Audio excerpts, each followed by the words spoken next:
Welcome to the deep dive. Okay, I want you to just think back for a second. Cast your mind back to something you bought recently. Hmm. Could be anything, really. A subscription, maybe a new gadget, even just grabbing lunch somewhere. Okay, got one. Now, how did you feel about it? Were you just okay with it, Hmm. satisfied? Or did it genuinely, surprise you, make you feel great, Or the opposite, right? or completely fall flat? Yeah, Yeah. total disappointment. What was really driving that feeling deep down? It's definitely more than just a quick reaction, isn't it? These feelings, whether something hits the mark, goes way beyond, Yep. or completely misses, they really shape what we do next, our choices, how we see things. They really do. They're kind of the hidden gears. Exactly. Behind how we act as consumers. And that's exactly what we're getting into today. We're diving deep, way past just scratching the surface, to really explore this whole area of customer satisfaction. Mm. What really makes people happy or unhappy or even, delighted. We're using the research you provided, looking at it straight from the seller's viewpoint, to shed some light on these, well, really crucial dynamics. Yeah, our goal here for this deep dive is really to sort of cut through the usual stuff you hear, give you a clear, useful, kind of nuanced picture of how this all works. Right. We're focusing on how businesses actually think about this, how they plan around it, but without all the heavy jargon, just a really solid understanding of what matters for building, lasting customer relationships. Okay, so let's lay some groundwork. Let's define a few key ideas, but maybe look at what they really mean. We all say customer satisfaction, but what is it actually? Well, the sources you shared have a pretty neat definition. It's basically when a customer's expectations, what they thought they'd get, are simply met. Just met, like hitting the baseline. Exactly. Think Okay. about your morning coffee. You expect it hot, tastes okay. Yeah. It is. That's satisfaction. Functional, predictable. Hmm. It's kind of the minimum standard, really, to keep you coming back. Reliability, consistency, that's the core. But it's not the whole story, is it? Because there's a Hmm. difference between just meeting expectations and going further. Huge difference. Yeah. And that's often where businesses miss a trick. It's not just doing more of the same. It's like a whole different level of experience, a Yeah. qualitative leap, you could say. And that brings us to customer delight. Mhm. This is beyond just being happy. It's extreme satisfaction. Okay. It's that moment when what you get isn't just what you expected, it's way better. Like your coffee example, maybe you get that standard latte, Hmm. and it comes with amazing latte art you didn't expect, or the barista remembers your name and order from like one time before. Yep, that's it. That pleasant surprise, that little extra something that connects emotionally. It creates resonance. Exactly. The sources describe delight as this powerful feeling when the experience just blows past what you anticipated. Okay, but here's a twist from the sources. The potential for delight, or even if it matters, seems linked to how involved the customer is in the purchase. Ah, yes. That's a really interesting point because it brings up a big question for businesses. Can you actually delight someone with every single interaction, Mm. no matter what they're buying? Probably not, right? Because your investment, like how much you care mentally and emotionally, it varies wildly. Totally. Take a low involvement purchase, something routine, like filling up your car with petrol. Mm-hmm. Standard stuff. The sources say for things like that, you mostly just want it to work. Pump works, fuel's there, price is clear. If that happens, you're satisfied. Right. Done. There's not much opportunity for delight. Maybe if they suddenly washed your windscreen for free, even then would it stick? Probably not much. The effort versus reward for creating that surprise. Mm-hmm. It's low for those kinds of things. Strategically, trying to create huge delight for something like petrol might just be, well, a waste of resources. Okay, so context matters. Hugely. But then shift to a high-involvement purchase, something really personal, maybe expensive, planning that big family holiday perhaps, or a major investment. Ah, okay. Yeah, the stakes are much higher there. Exactly. Expectations are way more complex, they're personal, loaded with emotion, so the potential for real, deep delight. Or crushing disappointment. Precisely. Yeah. It's massively amplified. If you've poured your heart, time, and money into planning that dream trip, Yeah. and you get an unexpected room upgrade, or the guide does something amazing and personal, Mm-hmm. that's genuine, memorable delight. Creates a real story. It does. But, flip side, if the booking gets messed up, or things aren't as promised, the disappointment is just as intense, if not more so. So businesses really need to think about where to focus that delight effort, calibrate it. Absolutely. Which brings us nicely to the other end, customer dissatisfaction. Right, when things just don't meet expectations, period. Could be low involvement, could be high. The product fails, the service was bad, maybe the advertising didn't match reality. Lots of reasons.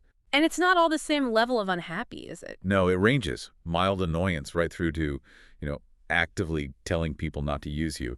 What's really key here, though, is understanding the impact, especially the impact you don't see. Okay, this next bit from your research, honestly, it was a real eye-opener for me. Let's hear it. We tend to think complaints are the main signal that something's wrong, right? You hear complaints, you fix the problem. That's the common assumption, yeah. But the research, it says a staggering 95% of customers who are unhappy, they never actually complain. 95. Yeah. They don't call, they don't email, they don't fill up the survey, they just leave quietly. They switch suppliers. Gone. It's a silent exodus, a massive blind spot for so many companies. Think about the vast majority of people who are unhappy with you are just vanishing. You might not even know there was a problem. How are you supposed to learn then if you're not sharing about the issues? How do you fix things or stop others leaving for the same reason? That's the fundamental challenge. Yeah. And, complaining takes effort. There's the hassle.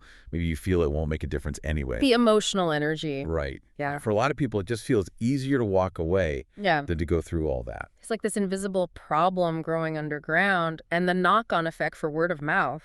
That's pretty stark, too. Oh, absolutely. We all know word of mouth is powerful, but the numbers you found really drive it home, especially the difference between positive and negative. So satisfied customers, the ones whose expectations were met, maybe even exceeded a bit, they'll tell, on average, up to maybe 12 other people about their good experience, which is great. Free marketing, basically. Very valuable.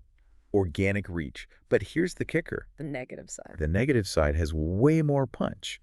According to the research, dissatisfied customers, they tell up to 20 people about their bad experience. 20? Wow, that's nearly double. Almost double. It taps into something deep, I think. We seem wired to pay more attention to negative stuff, maybe as a warning system. So those bad experiences get shared more widely. They feel more urgent to communicate. That's a huge potential downside for any business. One bad interaction spreads so much further. It really underscores how damaging negative word of mouth can be. Okay, so putting all this together, the silence of the unhappy majority, the power of negative stories, what's the big takeaway for businesses trying to succeed? Well, if you connect those dots, it becomes incredibly clear just how vital customer loyalty is. Keeping the customers you already have, retention, isn't just, a nice to have. It's essential. It's absolutely critical for profit. Yeah. Your sources make a really strong business case here. Getting repeat business from someone who already buys from you Yeah. is, on average, 5 times cheaper than all the effort and money it takes to bring in a completely new customer. 5 times. Right. That's massive. It's a huge efficiency gain. It really flips the focus, doesn't it? From constantly chasing new leads to nurturing the relationships you've already built. Because if you're constantly losing customers out the back door, you're not just losing future sales. You're actively spending more money just to stand still, like a leaky bucket. Exactly that. A leaky bucket constantly draining resources. So, customer defection, when people choose to leave, you have to minimize that. But how if 95% don't tell you why they're leaving? Well, that's where companies need to be proactive. The sources mention lost customer analysis. Okay, what's that involve? It means actively trying to find out why people left, maybe reaching out to those who did cancel or stop buying, or even trying to survey a sample of those who just disappeared. Trying to tap into that silent majority, even if it's hard. You have to. Glean insights from the small percentage who do give feedback, or proactively hunt for it. Those few complaints, or the responses you get from exit surveys, they're like gold dust. Because they might represent the unspoken reasons of many others. Precisely. Critical data points. And this isn't just for selling physical products, right? Think about service industries, subscriptions. Oh, yeah. Mobile phone companies, streaming services, they must live and die by this. They really do. They're especially focused on something called churn. Churn. Heard that term. It's the rate, the percentage of customers who switch away or just stop using the service in a given time.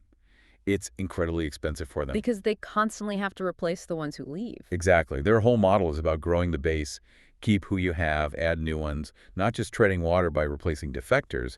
They even differentiate, between voluntary churn the customer chose to leave and involuntary, like a payment failed. Helps them target how they try to keep people. So it really doesn't matter what you're selling or providing. Could be coffee, could be cars, could be software. Understanding satisfaction, delight, dissatisfaction, it's not just theory. Not at all. It's tied directly to how efficiently you run, how profitable you are, if you can grow sustainably. Yeah. Honestly, it's tied to survival in today's market. Right, okay. Let's try and wrap this up then. Let's bring it all back home and pull out the main takeaways from this deep dive. I'm good. We started by getting really clear on the difference between just satisfaction, meeting the basic expectation, and delight, that kind of extreme happiness when you exceed expectations. The baseline versus the wow. And how the customer's own involvement, think petrol versus that big family holiday, really changes the game for businesses aiming for delight. Yeah, we're to focus those efforts. Then we got into the really sobering side of dissatisfaction, that massive 95% statistic. The silent majority who just leave without a word. Exactly, a huge hidden challenge. And linked to that, the power of word of mouth, how bad news travels almost twice as far as good news. Satisfied customers tell maybe 12 people. While dissatisfied ones tell up to 20. A powerful lesson in managing your reputation right there. Definitely. And from the business angle, the message was loud and clear. Focus on loyalty and keeping customers. Retention. Because it's so much cheaper, 5 times cheaper than constantly finding new ones. It's a massive lever for profit. Huge. And companies need tools like lost customer analysis to figure out why people leave, and they need to fight churn, especially in service sectors. So what's the takeaway for you listening to this? We really hope you think about these ideas beyond just buying and selling. Yeah, absolutely. Consider these dynamics anywhere you interact with people, where you're providing value or managing expectations, your work colleagues, projects you're on, even personal relationships. How does meeting, exceeding, or maybe failing expectations play out there? Can you learn anything from thinking like the seller in those situations? It really does reframe things, looking at it that way. It does. And that leads us to our final thought, something for you to chew on. Okay. If 95% of dissatisfied customers never actually tell you why they stopped engaging, what unspoken expectations might you be missing in your own interactions, professional or personal? The hidden stuff. And what's the real, maybe hidden cost of not finding out, of not proactively trying to understand and meet those unspoken needs? That's a powerful question. The feedback you don't get, sometimes that's the most important feedback of all. Understanding why it's missing, that's like a superpower. It really is. Okay, that's all for this deep dive. Thanks so much for joining us. Thank you. We look forward to exploring more with you next time.